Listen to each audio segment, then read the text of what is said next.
इतने मायूसी के माहौल में आपको एक सुखद खबर देना चाहता हूं। पिछले 24 घंटों में कोरोना के दिल्ली में 10,000 से कम केस आए हैं।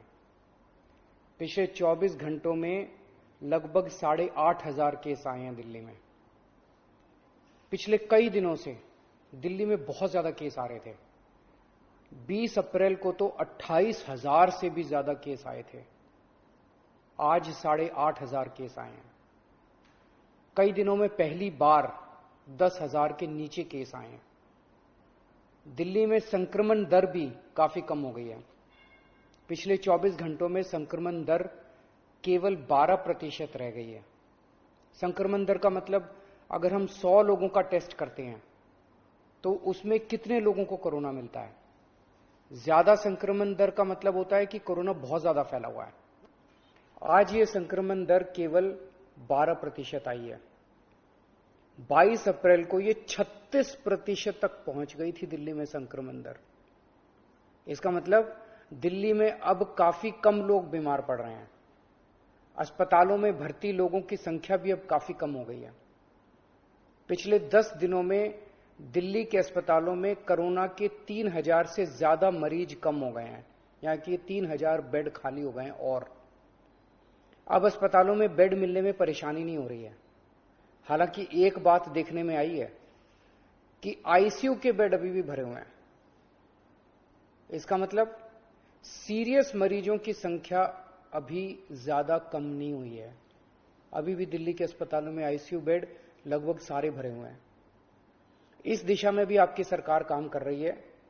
लगभग 1200 नए आईसीयू बेड बनके तैयार हो गए हैं और आज या कल में ये चालू होने वाले हैं।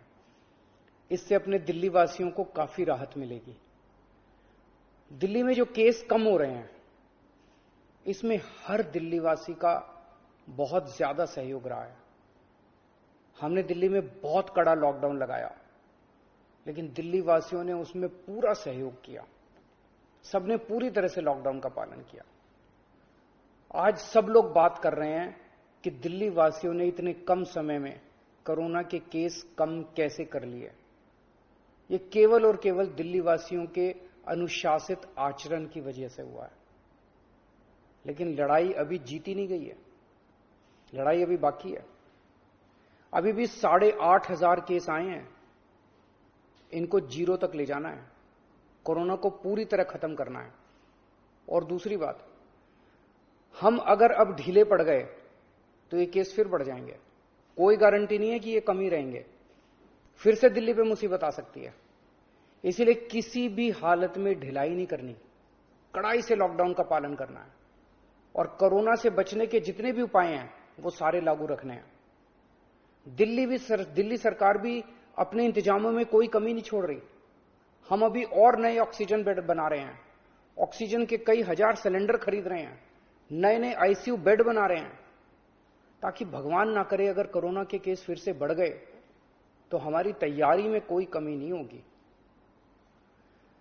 पिछले कुछ दिनों में बेहद दुखदाई, बहुत दुखदाई दिन बीते। पिछले सभी कोशिशों के बावजूद हम अपने कई दिल्ली वासियों को बचा नहीं पाए।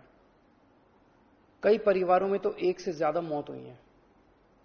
मैं भगवान से प्रार्थना करता हूं कि इन सभी आत्माओं को शांति प्रदान करे।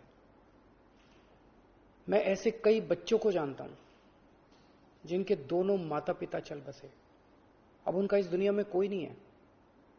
मैं ऐसे सभी बच्चों को कहना चाहता हूं कि उनके दुख को मैं समझता हूं, पर आप चिंता मत करना बच्चों। आप अपने आप को अनाथ मत समझना। मैं हूं ना। किसी भी बच्चे की पढ़ाई बीच में छूटने नहीं देंगे। हर बच्चे की पढ़ाई जारी रहेगी। हर बच्चे की पढ़ाई और उन बच्चों की परवरिश का खर्चा सरकार उठाएगी। ऐसे कई बुजुर्ग हैं जिनके जवान बच्चे थे, वो कमाते थे तब उनका घर चलता था। अब वो कमाने वाले बच्चे नहीं रहे। ऐसे सभी बुजुर्गों को मैं कहना चाहता हूं कि आपके बच्चे चले गए। इस बात का मुझे बेहद अफसोस है, लेकिन आप चिंता मत करना। अभी आपका ये बेटा जिंदा है। ऐसे सभी परिवार जिनमें कमाने वाले व्यक्ति की मौत हो गई, उनकी मदद सरकार करेगी। ऐसे परिवारों की हम आर्थिक मदद तो कर देंगे, पर ऐसे बच्चों को, बुजुर्गों को इस वक्त प्यार की जरूरत है, हमदर्दी की जरूरत है।